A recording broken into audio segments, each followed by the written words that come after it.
हिंदी निबंध कुत्ता। कुत्ता पालतू प्राणी है। गाय, भैंस, बकरी, गधा सभी पालतू प्राणी हैं।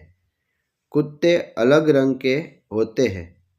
कुत्ते काले, लाल, सफेद और चितकबरे रंग के होते हैं। कुत्ते को 4 पैर होते हैं। कुत्ते को एक पूंछ होती है। कुत्ते की पूंछ टेढ़ी होती है।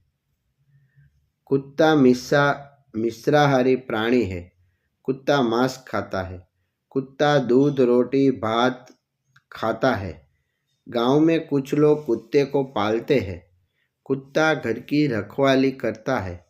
कुत्ता दौड़ने में तेज है। कुत्ता रात को चोरों को भगा देता है।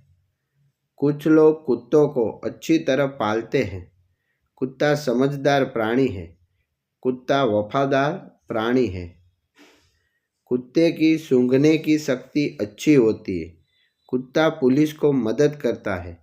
कुत्ते को नींद बहुत कम आती है। कुत्ता थोड़ी सी आवाज़ से चौंक जाता है। हमें कुत्ते को मारना नहीं चाहिए।